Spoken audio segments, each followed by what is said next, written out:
चलिए अब हम क्वेश्चन नंबर 9 करते हैं और क्वेश्चन नंबर 9 है if the direction cosine of the line are √3k then the value of k is first option is +-1, second is +-√3, third is +-1/3 and fourth is +-3।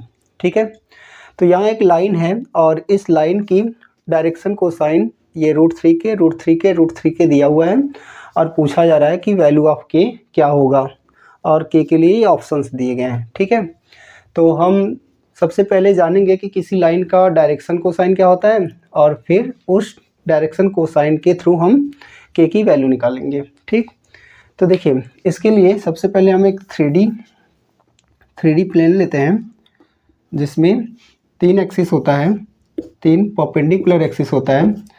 ये z axis हो गया, ये x axis हो गया और ये y axis हो गया। ठीक है, और ये हो गया ऑरिजिन।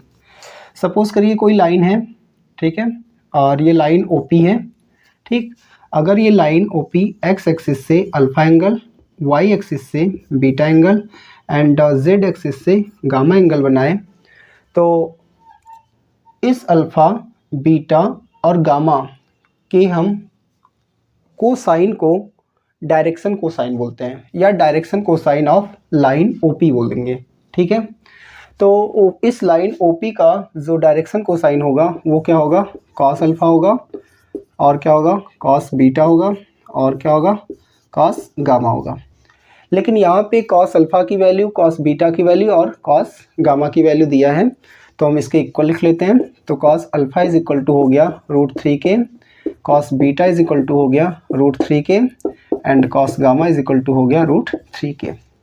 ठीक, तो अब देखिए इस कॉस अल्फा, कॉस बीटा और कॉस गामा में एक रिलेशन होता है और वो रिलेशन होता है cos square alpha plus cos square beta plus cos square gamma is equal to 1।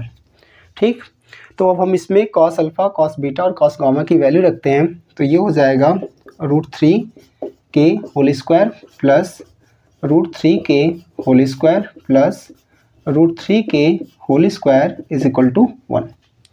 आप इसे सॉल्व करोगे तो ये होगा √3 का स्क्वायर 3 हो जाएगा और k स्क्वायर हो जाएगा। सेम ऐसे भी होगा 3k स्क्वायर और ये भी ऐसे ही होगा 3k square is equal to 1। ये 3k स्क्वायर और 3k स्क्वायर ऐड करोगे तो ये हो जाएगा 9k square is equal to 1। या फिर आप k स्क्वायर की वैल्यू निकालोगे तो ये k square is equal to होगा 1/9। लेकिन हमें तो वैल्यू निकालना है k का, तो दोनों तरफ क्या करेंगे, स्क्वायर रूट लेंगे। तो जब आप इसका स्क्वायर रूट लोगे तो ये हो जाएगा k और जब आप इसका स्क्वायर रूट लेंगे तो ये हो जाएगा ±1/3।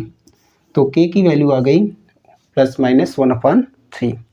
तो अब देखते हैं ऑप्शन कौन सा सही है। तो option number C is right.